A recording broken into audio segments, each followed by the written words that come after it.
Good afternoon. Welcome into the premiere of Beyond the Score. I'm your host, Zach Clark.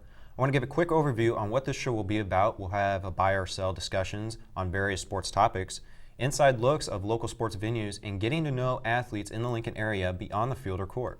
Today, we will start by having a discussion, and my guest this afternoon is Nebraska track athlete Bobby Carter. Hi. And Jimmy Grzeski from Syracuse, New York, who's been in the sports business for quite some years now. So, gentlemen, well, thank you for being here. We'll start off with the big news that happened over the weekend. Nebraska athletics and women's Nebraska basketball winning the Big Ten championship, Nebraska baseball team getting a sweep, and spring practice starting up for football. And the biggest news was on Sunday where Nebraska basketball beat Wisconsin, number 9 Wisconsin that is, and they are heading to the Big Ten tournament. So pose this question to you, buy or sell? Nebraska wins their first NCAA tournament game this year. Bobby? Well, Zach, I'm going to have to go with sell, and let me tell you why. I say sell because Nebraska basketball, I feel like they haven't been consistent this season. They've been doing really well. They've only lost one game here at the home game and Pinnacle Bank Arena, and I feel like if they're consistent, then yes, they can move on and do better in the first game of the tournament. But right now, I'm going to stick to saying no. Okay. Jimmy? I'm buying, and I'll tell you why I'm buying. First of all, Tim Miles, his second year, he's turning this program around. He's developing a winning culture.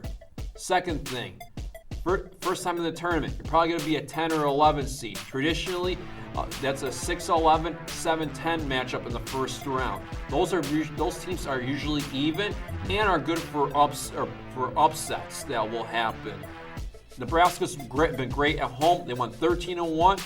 Yeah, they got to do a better job on the road, but they had a big road victory at Indiana. And in the tournament, you're playing on a neutral court. This team has grown from the first half of the year to the second half of the year. I think this team's going to win a tournament game. Yeah, and I definitely agree. You know, with the way Nebraska started the conference play, it started off 0-4, and then they finished, 10-2. Yeah, I mean, what a great way to finish the season. And, you know, I think if Nebraska gets the right matchups, they could maybe get a win, maybe two. Who knows?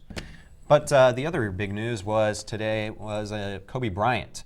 Kobe Bryant announced that he is done for the rest of this season, but he will be back next year. Now, he's going to be 36 by next season, so I pose this question to you, buy or sell? Kobe Bryant will win his 6th ring in these next 2 years. Jimmy? I'm selling. First of all, he's 36. The Lakers are in a rebuild mode right now. It's going to take them at least 2-3 years to get that club turned around. And the Western Conference teams, you have Oklahoma, Doc Rivers into the Clippers, Houston, San Antonio still around. Kobe doesn't have enough left in his tank. He can't do it by himself. He needs players, and our players are going to want to come to LA and play in that tough Western Conference. Well, I'm going to have to go with buy, and let me tell you why.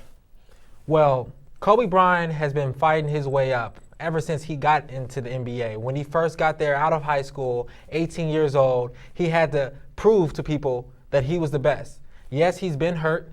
Yes, he's been through a lot. But as a previous player, I've been there. I've been in his shoes. I feel like he's a beast, and he's not going to let anyone tell him otherwise. Yes, he is getting old.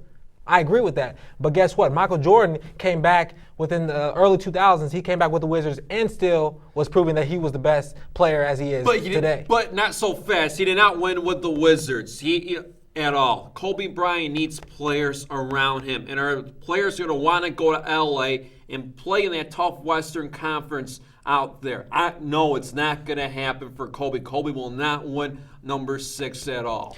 Yeah, and I think the Lakers are definitely going to be one of those teams when they test the free agency. They're going to get a lot of, this free agency that's coming up, there's going to be some heck of a lot of good players coming out. And you're also going to get a really good draft pick because, as we know, they haven't been so good this year. So I think the Lakers are actually going to be all right. I think they're going to get those pieces as of right now. I know that they basically know that they're not a winning team right now. I mean, they got blown out by 50 points to the Clippers in their own building. So we'll see. Zach, all I gotta say is watch out for Doc Rivers, the guy from Boston, my former Celtics coach. Watch out for the Doc Rivers and the Clippers. They're the new sheriff in LA now. Yeah. And finally, getting into a little baseball talk. Major League Baseball is 18 days away now from opening day. And Major League Baseball made a new rule change to the collisions at home plate. So I pose this question to you guys regarding the leagues protecting their players. Buy or sell? Should leagues look out for their players even though it may change the game? Now, Zach, I'm going to have to go with buy, and let me tell you why. My thing is, let these players play. I understand that they are trying to help them, and in order, for them to get better, in order for them to stay healthy. But my thing is, you're taking away from the players when there's so many rules involved. Let them play the game that they love doing. It's part of the game. People are going to get injured. My only thing is, if they are not doing it on purpose, sliding into the plate and hurting these players. Now, if that gets to be a problem, then yes, I feel like this rule should be, taken used to. Okay. Jimmy? Bobby, I hate to say it, I'm actually going to agree with you. I'm buying into this. The baseball's changing so much. We're bringing instant replay now. We're taking the human element out. I do agree where athletes are getting bigger. They got to do something about the concussion and stuff like that. But yeah, you can't take the game out of the players' hands. They know the risks back there. They understand it. But you're walking that fine line. If you're going to try this rule out, try it in the minor leagues. Try it in spring training and see how it goes. Maybe the athletes have to get coached up a different way and how this game is evolving. But as far as the collisions goes, you're a catcher. That's the hardest spot on the field out there. You know you're going to get whacked.